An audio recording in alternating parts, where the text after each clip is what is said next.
¿Cómo visualizando el potencial eléctrico ayuda a entender las propiedades eléctricas del cerebro?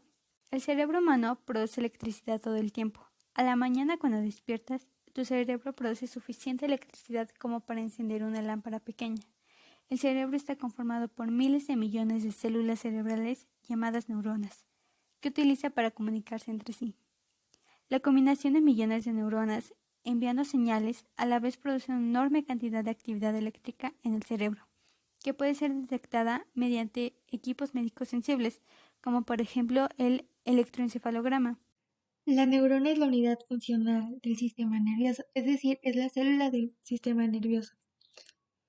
Está dividida en tres regiones: el cuerpo celular, el axón y las dendritas.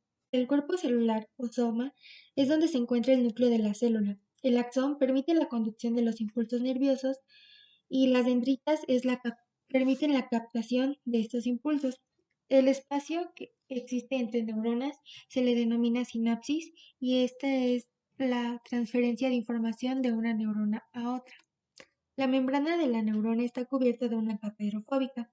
En su interior, como en su exterior, la neurona contiene iones disueltos, pero hay una capa que impide el intercambio de iones entre el interior de la neurona y el líquido intercelular. Debido a esta distribución, el exterior de la neurona tiene un exceso de cargas positivas y el interior de cargas negativas. Esto produce una diferencia de potencial o voltaje dentro de la célula. A este proceso se le denomina potencial de membrana.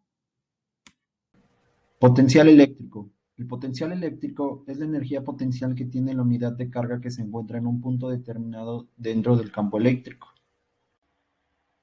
Ahora bien, en el caso de nuestro cerebro, la membrana o axolema de la neurona posee diferencias de carga eléctrica entre el interior y el exterior de la membrana, siendo así positivo en el externo y negativo en el interno.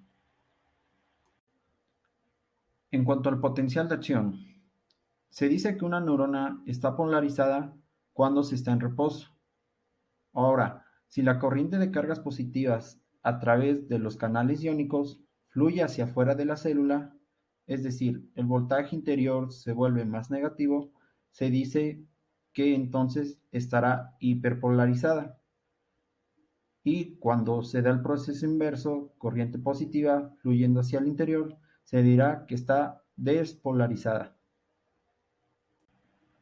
Y para que esto quede más claro, aquí tenemos un claro ejemplo que demuestra los tres casos anteriormente mencionados: la hiperpolarización, el potencial de reposo y la despolarización.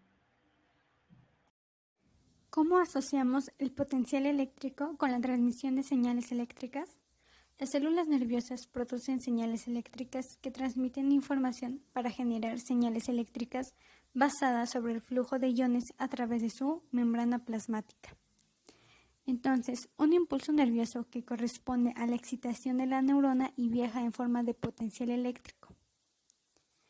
En cada impulso nervioso que el cerebro manda a través de la neurona ocurre sinapsis, que no es más que la transmisión eléctrica entre una neurona y otro sobre el músculo esquelético. Propiedades eléctricas de la neurona. Algunas propiedades eléctricas por destacar son la resistencia de la membrana en reposo. En reposo, la resistencia eléctrica por unidad de volumen es aproximadamente 1 megaohmio por milímetro al cuadrado, según la forma de cada tipo de neurona y el estado en el que se encuentran los canales iónicos. La resistencia total de la neurona puede variar mucho. La resistencia de la membrana es importante porque de dos neuronas que reciben la misma corriente de entrada, la célula que tenga la mayor resistencia mostrará mayor cambio de voltaje en la membrana. La capacidad de la membrana. Si una neurona fuera una verdadera resistencia, su potencial tardaría mucho menos en cambiar en respuesta a una corriente de lo que verdad tarda. Esto se debe a su capacidad. La membrana se comporta como un condensador, acumulando el exceso de cargas positivas del exterior y negativas del interior. La relación entre las cargas, la capacidad y el voltaje viene dada por la ecuación típica del condensador. El potencial de equilibrio. Los iones se mueven a través de los canales iónicos, tanto por fuerzas eléctricas como por difusión, es decir, por la tendencia de una disolución más concentrada a equilibrarse con una menos concentrada, cediéndole soluto, en este caso, los iones.